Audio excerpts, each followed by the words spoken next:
rabbin, un prêtre et un imam réunis sur scène pour chanter ensemble. Coexister. Fabrice Eboué sur fond de fou rire nous entraîne dans les arcanes de la production musicale où le business prime sur la créativité.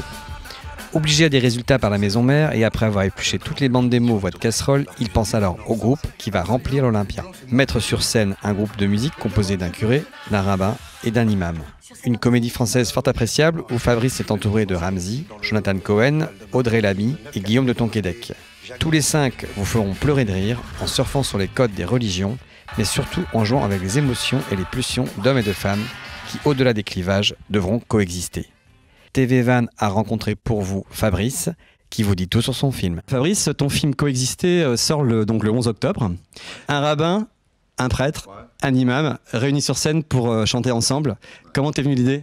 Comme beaucoup de gens, je me fais chier certains soirs, donc je vais sur YouTube. Tu sais comment ça marche, de lien en lien. Au bout d'un moment, j'arrive par hasard sur une vidéo, un clip des prêtres chanteurs. Ce groupe qui a cartonné il y a 4-5 ans, c'est 3 prêtres qui chantaient. Et ils avaient fait 1 million de CD vendus, grosse tournée en Zénith, etc.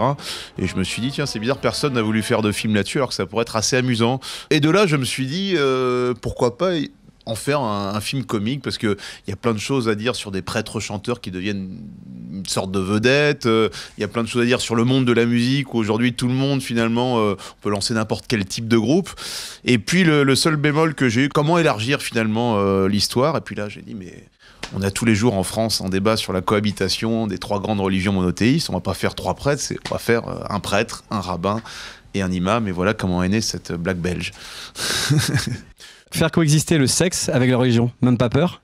C'est pas la religion que je fais cohabiter avec le sexe, je mets un bémol là-dessus, c'est des êtres humains, des hommes qui, comme n'importe qui entre nous, ont des failles, ont des pulsions aussi. C'est ça qui m'intéressait. Et c'est un film sur des religieux chanteurs. Alors ils ont une fonction, finalement ils représentent leur religion, mais ils la représentent. Comme boulanger, t'as des bons, des mauvais boulangers, t'as des bons, des mauvais religieux, t'as des escrocs, t'as tout, on a vu certaines histoires de meurtres assez catastrophiques aussi. Donc ils ont des pulsions aussi. Donc pour moi, c'est absolument pas un film sur la religion, sur un film sur des religieux chanteurs qui vont vivre une histoire d'amitié. Et on va montrer que quand on a un but commun, quand on vit une histoire d'amour ou d'amitié, finalement, la religion, qui est une histoire de l'intime, elle n'a plus rien à voir là-dedans, ça devient juste une histoire d'homme. C'est ça qui m'intéressait. Alors j'ai une question réalisation. J'ai remarqué donc peu d'air au-dessus des personnages en permanence, et donc peu de place pour le décor, et en même temps, en parallèle, une attention toute particulière à un décor très léché. Alors fantaisie, hasard, nouveau style Eboué. J'ai une réalisation qui me ressemble plus sur celui-ci, puisqu'avant j'étais quand même en co-réalisation, donc il y a toujours un équilibre qui se fait. Et là je me suis dit, les personnages ont une telle place dans ce film que c'est ce qu'on veut voir. Évidemment quand je fais Casse Départ, on veut profiter aussi du décor. On est censé être aux Antilles, on était à Cuba, bref on avait un décor assez merveilleux, la couleur a son importance, etc.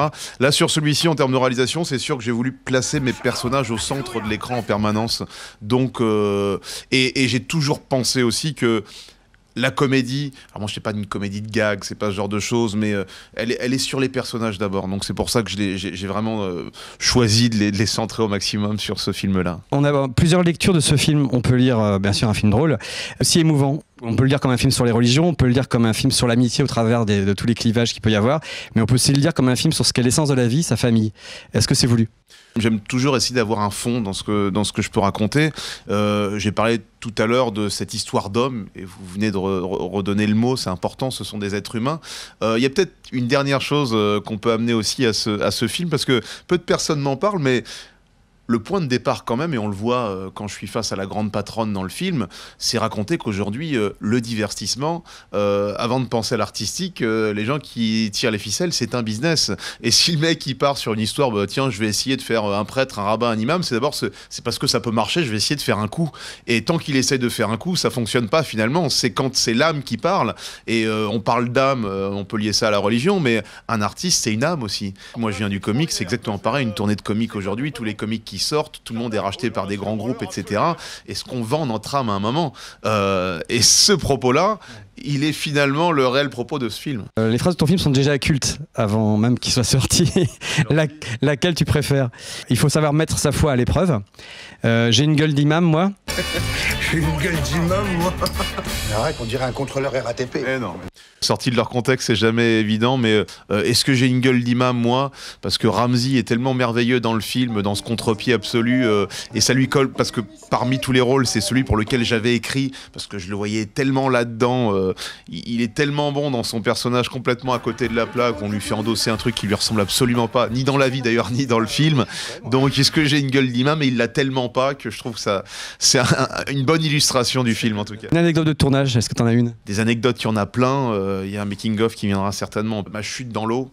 Vous savez qu'ils ont essayé d'ouvrir le bassin de la Villette, là où j'ai chuté pendant l'été, aux baigneurs. Et ils l'ont refermé le lendemain pour des problèmes bactériologiques. Donc j'avais une sorte d'appréhension, c'est marrant. Et on a fait, et j'ai dit à tout le monde, c'était au mois de novembre, c'était pas chaud en plus, même si j'avais une combi. J'ai dit à tout le monde, il y a une prise, pas deux. Je pense que le film fonctionne aussi parce que Coexister, c'est pas juste le titre du film, c'est réellement ce qui s'est passé pendant le tournage. Et franchement, j'ai tourné à Cuba, j'ai tourné en Afrique du Sud, des décors privilégiés, merveilleux, etc. Là, on a tourné parfois à 50 mètres de chez nous, mais il y a eu une telle ambiance, une telle rigolade que Coexister, c'était aussi le tournage en permanence. Mais il faut se laisser aller.